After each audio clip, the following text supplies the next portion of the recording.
Today's video is going to be a very unusual one. It has to do with a children's storybook. And why do you think I'm going to be making a video based on a children's storybook? Well, it has something, a message that I want you all to hear. You know, in life, we can learn lessons from all kinds of sources. We can learn lessons from the news. We can learn lessons from everyday life. And sometimes, just sometimes, we can learn a lesson from a children's book. As you know, I'm childlike at heart, but I don't want you to look at this as a children's story. I want you to look at this in the eyes of an adult, because there's so many things that we can learn from it. Am I going to read you a children's story? Well, yes and no. I'm going to give you my intake on all of it. But the message behind it is something that is extremely important to me, and I think it should be important to you as well. The story of the little red hen. One summer day, a little red hen found a grain of wheat. "A grain of wheat," she said, "I will plant it." She asked the duck, "Will you help me plant my grain of wheat?" The duck said, "Not I." "How about the goose? Will you help me? Will you help me plant my grain of wheat?" "Not I," said the goose. "Oh, surely the cat will help me plant my grain of wheat." "And not I," said the cat. And it goes on and on and on. Nobody wanted to help her do the work. Well, then she said she's going to plant the grain of wheat, and she did it all by herself.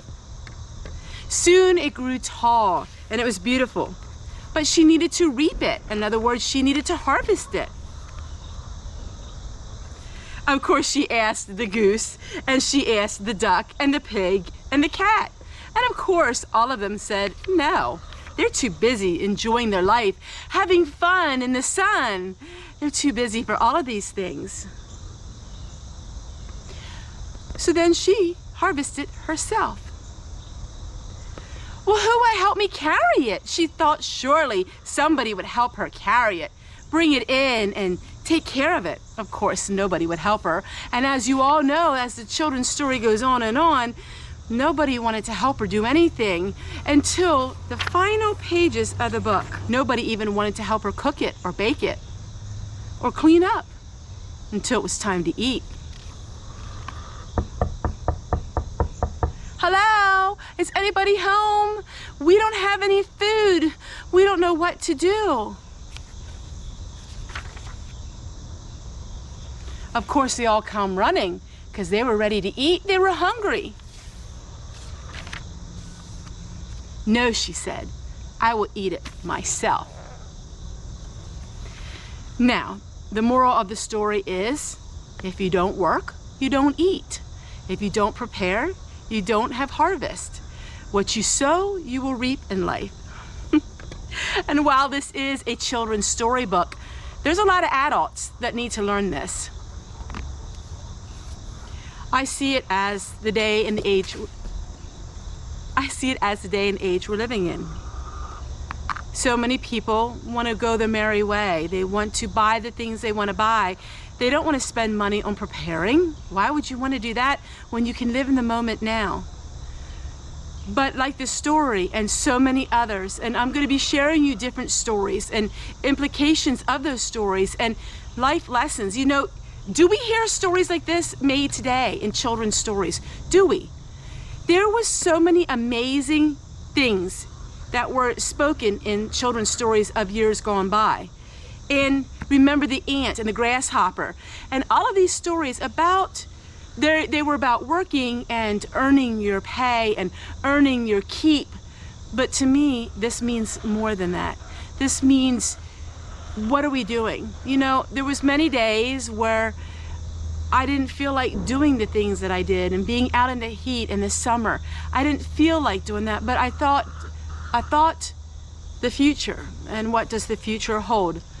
And I always tell you, even if nothing happens in this world and everything is always great, which it's not, but let's say things get better and everything is just perfect again, which will never be. Nothing will ever be perfect. you really spent your time being productive.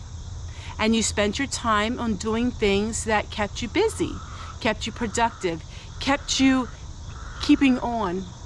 I think a hard thing in life is when people retire and they have no hobbies, and people retire and all of a sudden they don't feel like they have any worth anymore. They don't feel like they have any drive.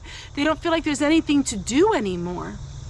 Whether it's prepping or sewing or crocheting or making things, all of these things can really hold a value in your life. And that's what I really wanted to share with you today. You know, the little red hen was quite a smart hen, wasn't she? But did you know the animals in the wild do just like the little red hen? Think about it. What are the squirrels doing in the summertime and in the fall? What is the bear doing? The bear is eating all he can because he knows in the winter he hibernates and he has to have his resources. What do the animals do? You know, I showed you the geese flying south for the winter.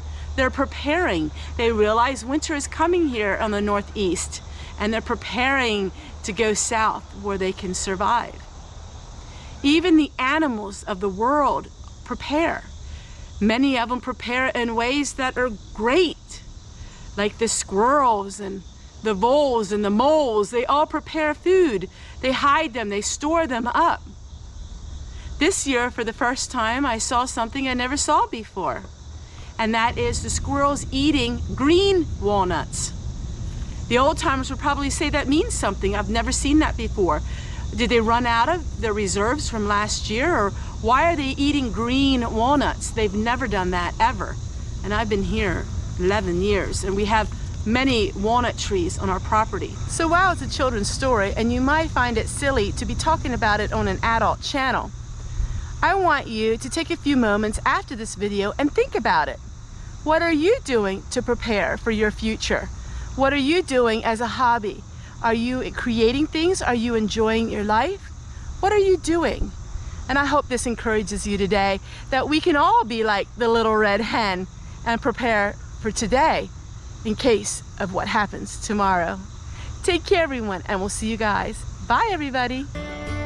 Hey, if you like this video, can you do me one big favor? Can you make sure you give me a thumbs up? Thanks so much for watching. I can't wait to see you guys tomorrow. Bye, everybody.